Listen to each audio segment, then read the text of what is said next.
What's up, guys? Knives and Guns here, and it has been a long time, way too long as a matter of fact. I haven't posted to this channel in a long time, but I'm going to do videos occasionally here and there when I have the time. Life gets extremely busy, but you got to keep on plugging. For some of you, you've never actually seen an upload from me. Probably only watched old videos, and that's okay, but for the ones that have stuck around through the long haul and kept the subscription going, I have almost 350 subscribers. I have no idea how. I figured most of you guys would have tucked tail and ran by now, but that's okay. I appreciate you guys sticking with me, and here's an upload for you. It's not going to be a super long video. I'm just going to give you some information on the Venerable 200 Lantern series. They aren't my favorite lantern in the Coleman lineup, mostly because they're just so dang common. There's nothing really unique about them. But some of you are sitting there scratching your heads going, boy, that one on the left doesn't look like a 200A I've ever seen before, or 200 I've ever seen. No, it's not. It's not like anything you've ever seen because, well, likely have never seen, because this is actually a Sears branded lantern. They are made by Coleman. It is a model 476, and I like to refer to them as a fat bottom girl. Essentially what you have is a 200 top end, and then a 220 style fount, which is actually really cool, and I prefer them to a regular 200, and I'll explain why. It's not really that complicated. They just have a really long burn time. Burn times are really long.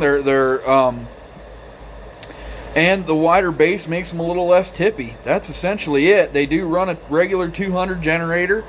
Everything on them is essentially the same from the top up. It's just the fount is a little bit different. This 200 on the right is a 200A. And they started making the 200 series lanterns around 1950, and they carried over until 1951 when they switched over to this model, which is the 200A. The original run of 200As was nickel, and then they began painting them. And these ran until about 1983, I think, 1982, somewhere around there. They ran for a long time. And they are a really good lantern. They were the replacement to the awesome, and honestly, it's my favorite Coleman series. One of my favorites. I can't say favorite. I have too many favorites. It's like trying to pick your kid. But the 242 series is, I mean, it's just an awesome lantern. They are built like a brick. They are all cast. They are amazing. And they burn super steady and very bright. These were the cheaper replacement. These use cast parts, or these use stamp parts. The frame, the burner tubes, the venturi and all that is all stamped. One nice area about the 200 versus the 242 is the top. These tops tend to stay really nice because they just don't hold the heat that the 242 tops did. For some reason, that design did not lend itself well to longevity, whereas the rest of the lantern can pretty much be put through a bomb and would survive.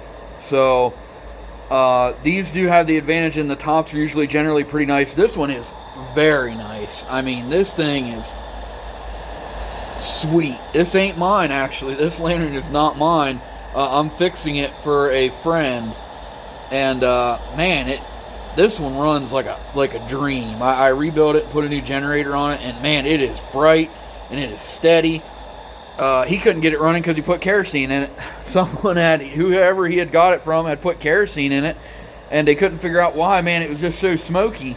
Well, that'll do it every single time. But other than that, man, this thing was perfect. I replaced the cap gasket and put a leather pump cup on it. Someone had to replace it with neoprene. Boo, don't like that. Never like the neoprene pumps. Replace them the second I get pretty much any lantern. So yeah, so the 476 is unique in that it has the big bottom and whatnot, and it was sold through Sears. And they're not particularly rare. They're out there. You guys can find it. Mine isn't the greatest example.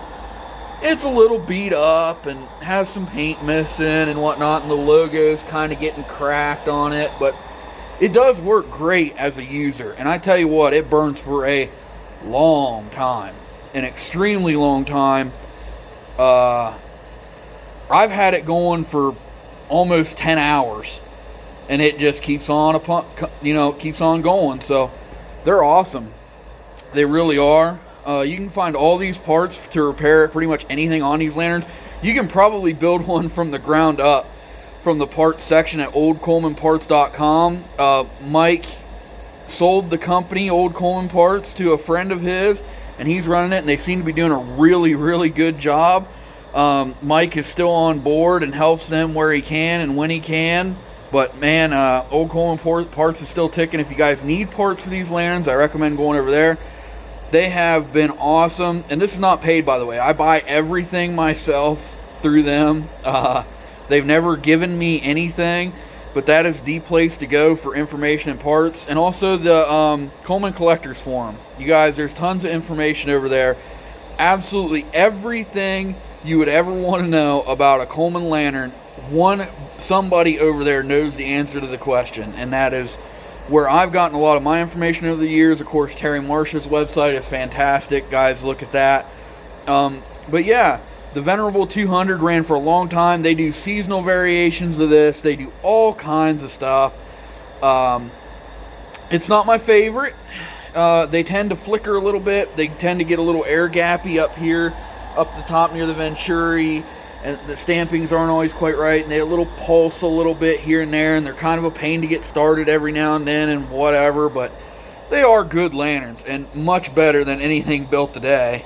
I still, 10 years later, prefer a gas pressure appliance to an LED or battery powered lantern any day of the week, and I don't even want to argue about it. And you know, I've tried to prove my point over the years, and some people get it and some people don't, and that's okay. You don't have to get it. These are just stone cold reliable. Find me in 50 years, when I'm 70 years old, if you guys can point me towards an LED that was built in 2020 that still runs like it did when it was brand new without replacing really anything of major value, this lantern is a mid-50s model lantern. You know, that thing is 70 years old. 70 years old. And to keep it running has required less than $10 in replacement parts. Now, I mean, find another item, equivalent to this that can do that. You'll be hard pressed to find it. And that's what makes these so great, guys. Hey, I appreciate you hanging out for a few minutes. This isn't going to be a super long video. But I just wanted to tell you guys, I appreciate you all sticking around, and I will upload lantern videos and stove videos and whatnot. Maybe even a few knife videos coming along the way. I just got a Wicked Edge sharpener. Man, I've wanted one for 5-8 years.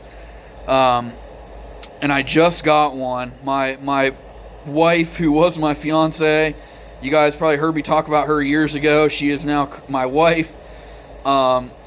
She bought me one for Christmas this year, and that thing is awesome. Super expensive. I mean, kind of ridiculously expensive. I think I got $1,100 wrapped up in the thing, but man, it puts a hell of an edge on a knife, and that's great. So maybe some videos coming on that. Don't know. If you guys want to see any other Coleman, anything else Coleman related, let me know. See what you guys prefer.